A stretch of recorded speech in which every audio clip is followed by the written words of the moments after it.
తినే పదార్థాలు అనుకుని విష గుళికలు తిన్నారు ముగ్గురు చిన్నారులు. వీరిలో ఒకరు చనిపోగా ఇద్దరి పరిస్థితి విషమంగా ఉంది.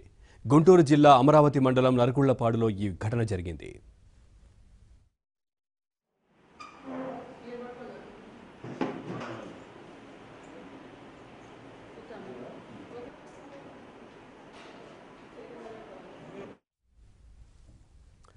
ఇక కర్నూలు జిల్లా మంత్రాలయం నుండి వలస వచ్చిన రైతు కూలీల పిల్లలు విష గుళికలు తిన్నారు.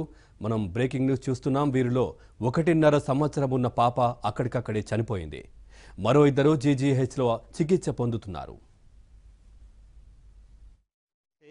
వాళ్ళు కర్నూలు నుంచి బతుకు తెరువుకి ఇక్కడికి వచ్చారండి. పొలం వెళ్ళిపోయారు వాళ్ళందరూ. ఒక 4 రోజుల క్రితం పొలం వేసేది ట్రక్కులో ఉన్నాయంట గుళికలు. చేలుకి వేస్తారు చూడు, ఆ గుళికలు అవి ఉన్నాయి. మూట కట్టి గోతంలో పెట్టి పక్కన ఉంచారు. ట్రక్కులోనే ఉన్నాయి. అంటే రోజు మనుషులను తీసుకెళ్తా ఇల్లు వాడుకుంటా చేలోకి వెళ్తూ ఉంటారు. దాని మీదట వస్తా ఉన్నాయి. తలకి ఇల్లు ట్రక్కు రెండు ట్రక్కులు ఉన్నది.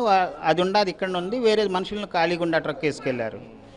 దాని మీద దీంట్లో ఉండే పిల్లలు చిన్నపిల్లలు కదా, ఆడిచ్చే వాళ్ళు అటు ఇటు పోతారని ట్రక్కులో ఎక్కిచ్చారు పిల్లల్ని. దాంట్లో ఎక్కితే వీళ్ళు తెలియక అది అంతా చించుకొని ఆడుకుంటా పిల్లలు అవి గుళికలు వాసన కూడా వచ్చాయి కాదు, మొక్కదానికి వేసే అవి తిన్నారని హాస్పిటల్కి తీసుకెళ్లారు. అక్కడి నుంచి తీసి జిహెచ్కి తీసుకెళ్ళి